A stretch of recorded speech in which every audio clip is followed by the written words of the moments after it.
Alright, welcome back to the Big Bad Bench. Today I'm going to do a quick build on an external BlueSCSI device. I also have a video on building one of the regular BlueSCSI devices, but this one should actually go a little bit faster. So let me show you the kit. So the last BlueSCSI device, there were a couple of diodes and some resistor packs, and we have the resistor packs again.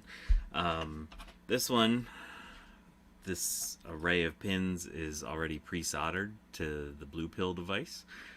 So this should, oh shoot, sorry about the audio. I don't think I can fix that right now, but thank you for the heads up. And welcome Mac84 and House of Moth. I love you guys, you rock. So this BlueSCSI, and I purchased this one from Tom Barber. It already has the array of pins pre-soldered to it, so that's going to save us quite a bit of time. So let's get moving on this thing. So, like the last one, the hardest bit is the SD card slot. And so I'm going to start off with that. And that was what gave me problems last time on my build. So last time when I soldered this thing up, I didn't have all of these little tiny pins soldered correctly. And so let's zoom in a little bit here.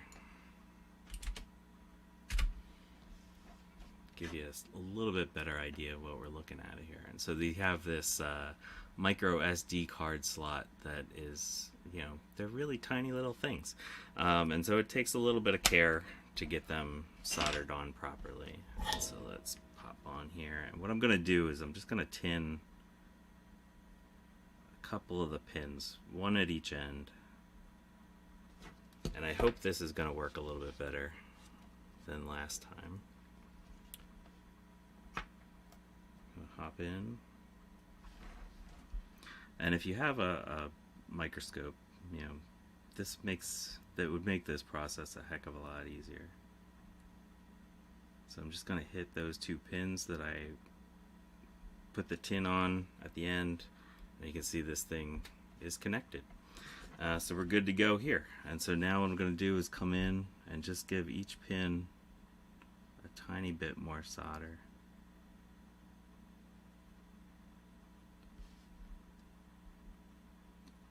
Also gonna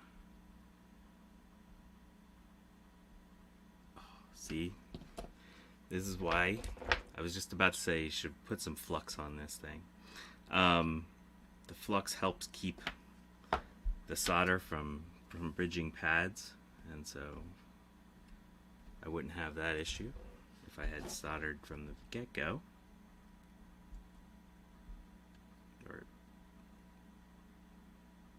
Applied my flux from the get-go, I mean.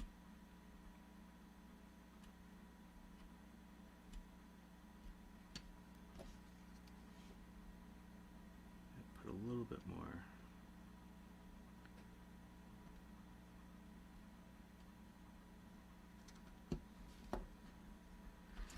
Alright, let's see what this looks like.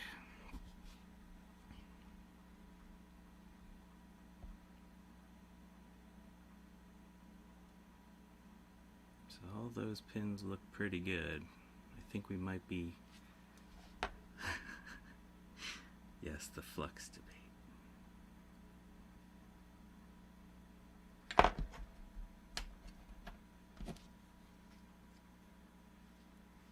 Oh geez, Steve, don't encourage more people to show up here. I'm just getting started on this channel. I can't deal with the pressure of having professionals watch me.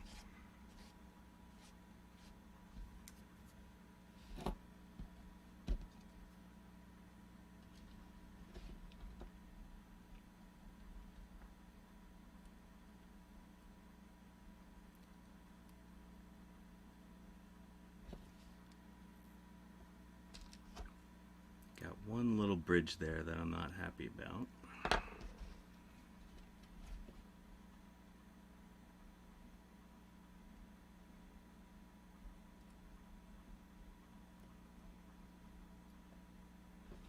Okay, I think we're good now.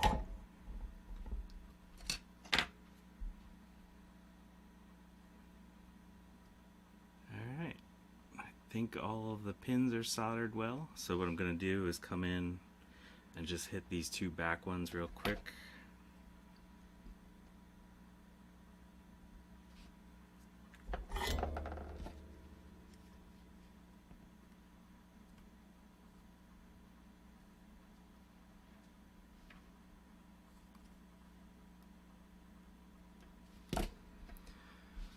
Alright.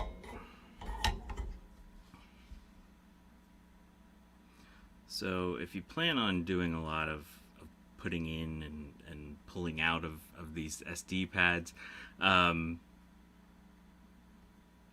know, I would probably go around and solder more. I'm gonna hit these edge ones just real quick. Oh geez, now Eric's here too. Oh man, I am in the presence of royalty here. Thank you all for showing up. I'm a little shocked that I have so many cool people showing up to this little stream.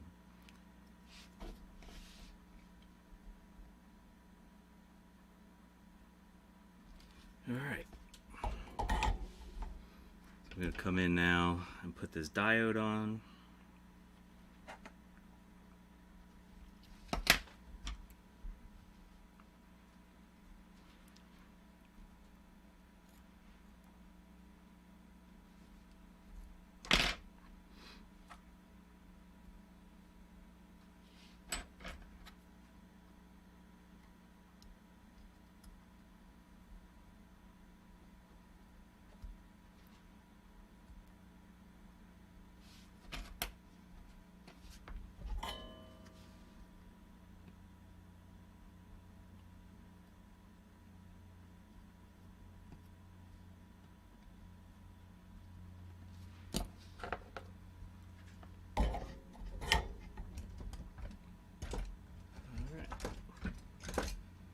So those are the diodes, probably the easiest bit of building one of these.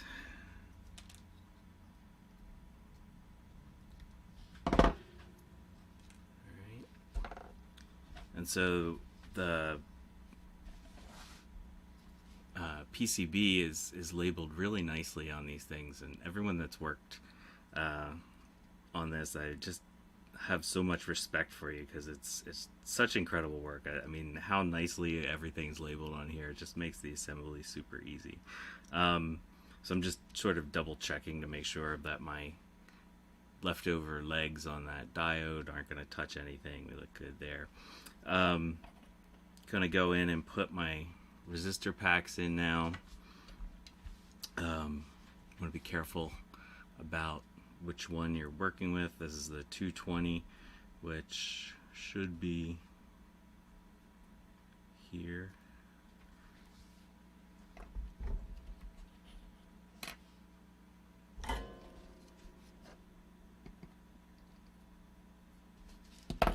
Okay.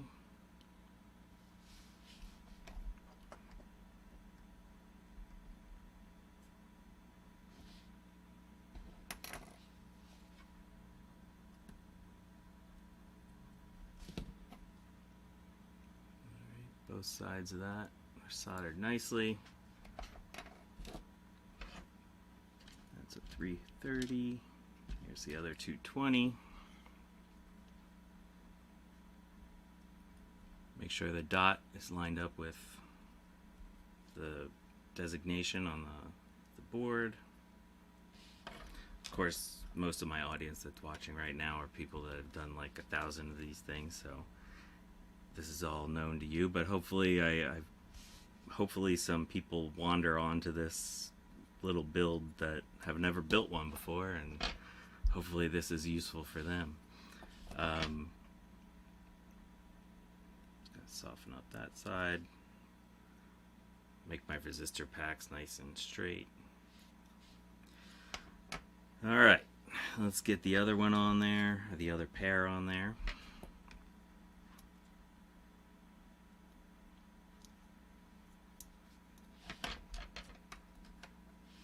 Okay, when I do this, I like to just tack one side, come back, soften up the solder, make sure it's the resistor pack sitting nice and flush on the board.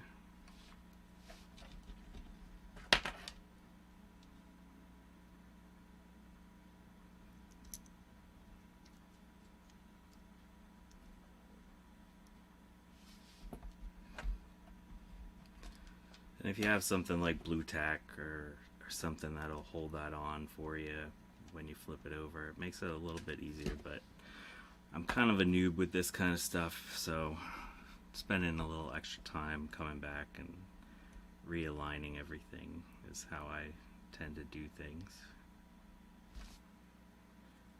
And generally looking pretty good there. Alright, so I'm going to go in and put some flux across all these solder pads.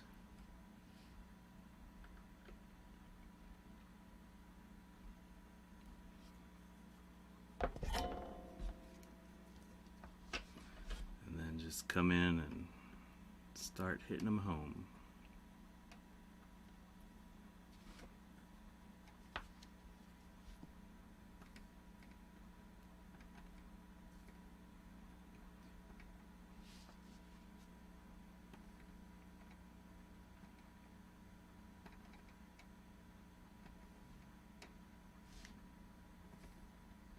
Now that I have some flux on there and the other ones are all soldered, I'm going in and re-hitting the edge ones that I had already soldered.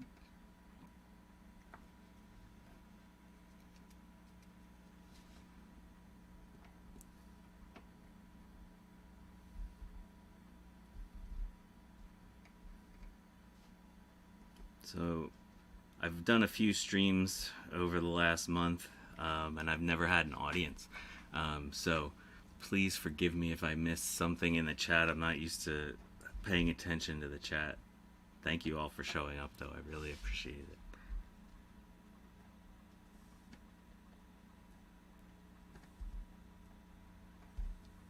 So we're just coming along, hitting all these solder pads with some solder.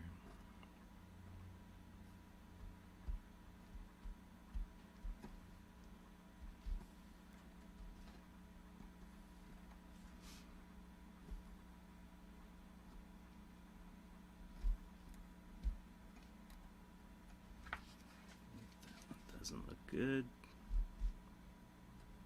There we go.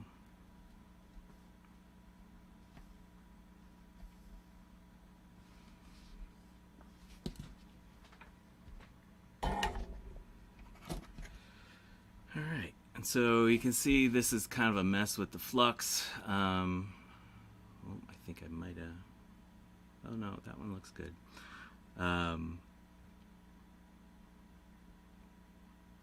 Yeah, I think these all look good. The flux is kind of a mess. I'm kind of low on isopropanol right now. Oh shoot, and I used my toothbrush for other stuff. Alright, the flux is going to stay there for till I get a chance to go to my lab and use the sonic bath. Alright, so let's do this DB25 connector. This is the thing I'm most scared about because I've never actually soldered a DB25 connector. I guess I never did a 50-pin connector before. No, I used my isopropanol toothbrush for acetone, or not acetone, acetic acid vinegar. And so I don't like to switch once I've done that. But yeah, I should get some more toothbrushes. Teeth brushes?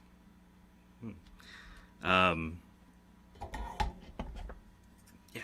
So before I did the original BlueSCSI, I had never soldered on a whole 50-pin cable like that, and so that was a little bit intimidating to have that many pins staring at you. So these seem... I was worried that the DB25 connector was going to be a tighter pitch, but it doesn't feel much worse.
Probably should put a bigger tip on my soldering iron for these little things, and I might go back and hit them up again later on. Just get a little bit of stability for now.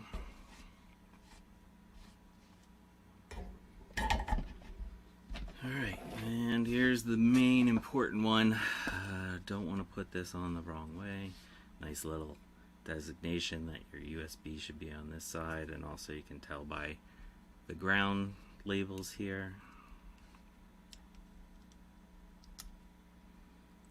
Oh, I made my resistor packs too close. Oh, this whole thing. I gotta start over. Anyone have any inventory? I can buy some new ones.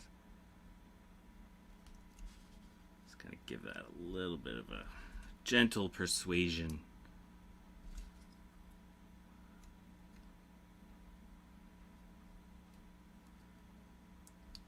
Yeah, these are a lot tighter than the full version, or the internal version.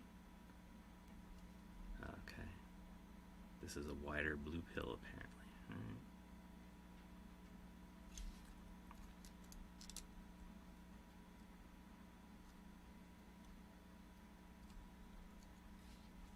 I spent all that time making those resistor packs nice and straight. Now I gotta bend them over.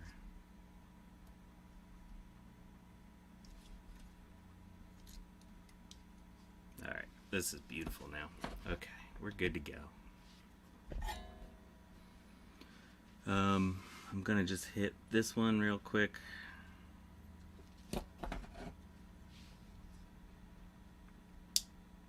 See how that snapped? You might even heard it. I don't know if it came through on the camera, but as it landed home, it gave us a little snap.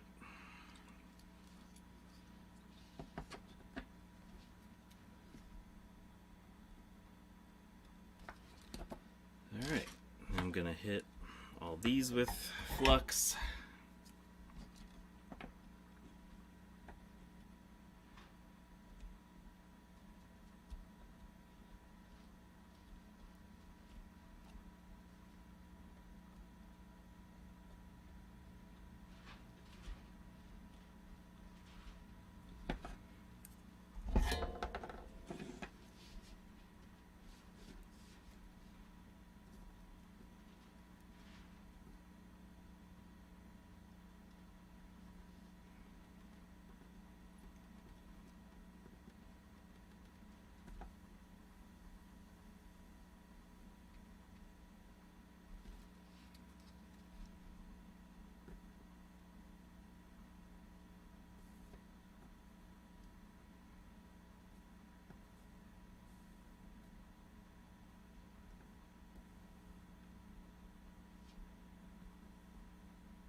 One of the things I hope to get across in these videos is that I don't have a ton of fancy equipment. You know, my old Weller here is hand me down from my dad. My Fluke was also a hand me down from my dad, and so I try to do as many projects as I can with the simplest equipment. And so hopefully people aren't intimidated by these BlueSCSI projects, because it's such cool technology that you all created. And you know, it's reasonably priced, and so it's super accessible. And plus it's freaking fun to build these things. I don't know. I find it relaxing to, well, I normally find it relaxing to sit and build stuff like this, but I don't know, it's kind of intense when there's like an actual audience here watching.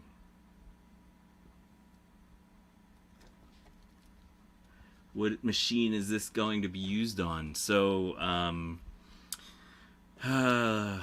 shoot, I don't have it ready to show on here, but if you look on my YouTube channel, I bought 16 compact Macs, and there's 6 Mac Pluses, and so I'm going to be using it to help test out the Mac Pluses.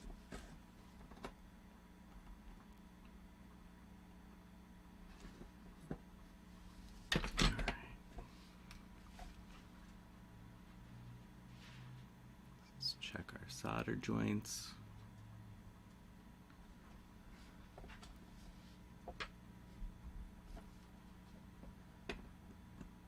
It's a great question. Has anyone used BlueSCSI on a Apple II? I haven't seen one, but again, I'm relatively new. Oh, look, we got a bad solder joint. I'm relatively new to this scene, so I might have missed it.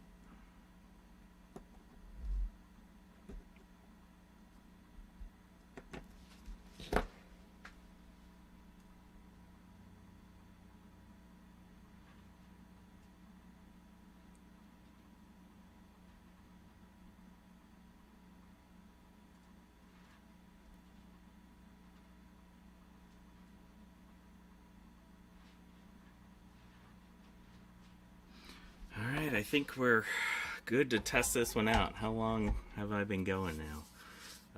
I don't know how long I've been going, but it couldn't be that long.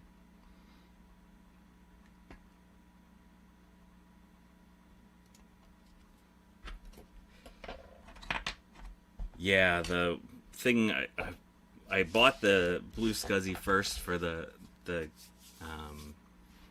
Mac Plus, but then I read afterwards that it doesn't have the termination power. So yeah, I'll be modifying my Mac Pluses as I go along. So what we're gonna do is, let's zoom out here. Oops.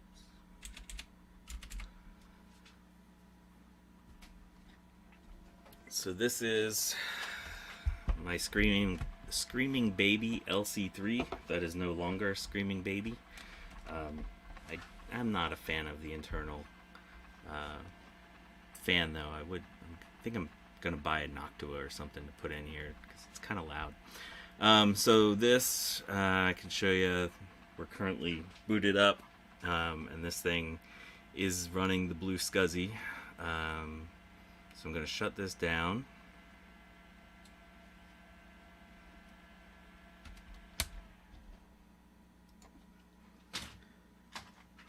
And there's the BlueSCSI I built before. It's been working wonderfully. So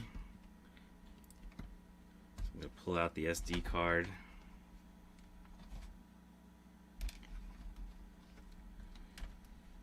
Disconnect this.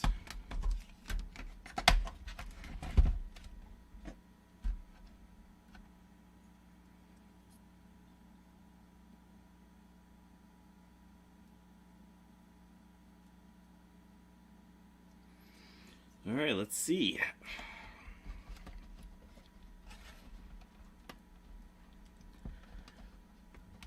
What video capture device am I using? So, my little face cam is a GoPro Hero 4, and that's connected to an Elgato HD60S. My VGA is, I don't know if this is going to come over. Oh, yeah. Is a cheapo little mini VGA to HDMI thing that I bought in eBay for, I don't know, was it $10 at most? And then I can't show you that. It's just a little USB 3 HDMI to USB 3 dongle that I think I got for like $6 on eBay. And honestly, the little $6 thing works better than the Elgato, in my opinion. It supports a wider array of resolutions. So I'm kind of a fan of the cheapo one more than the fancy one. So let's see if this thing turns on and boots up. Alright. Look at that. Got flashing blue lights on this. And the system's booting up.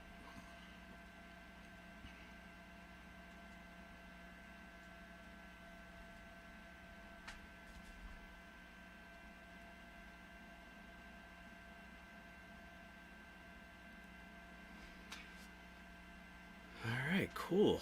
Well, I am super stoked about this. I can't believe that worked so smoothly. I'm kind of shocked that, so what's this question? Have you seen the LC2 Plus mod? Sorry this took too long, House of Moth. So, I don't know if you see this wire here. So this is an LC3, and what I did was, I have a wire going to resistor, a pair of wires going to resistor 14, and I think the one on the back is resistor 74.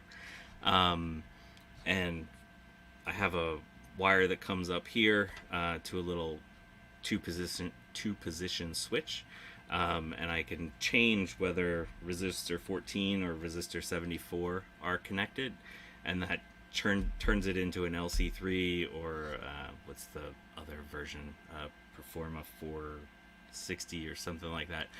So basically it goes from 25 megahertz to 33 megahertz.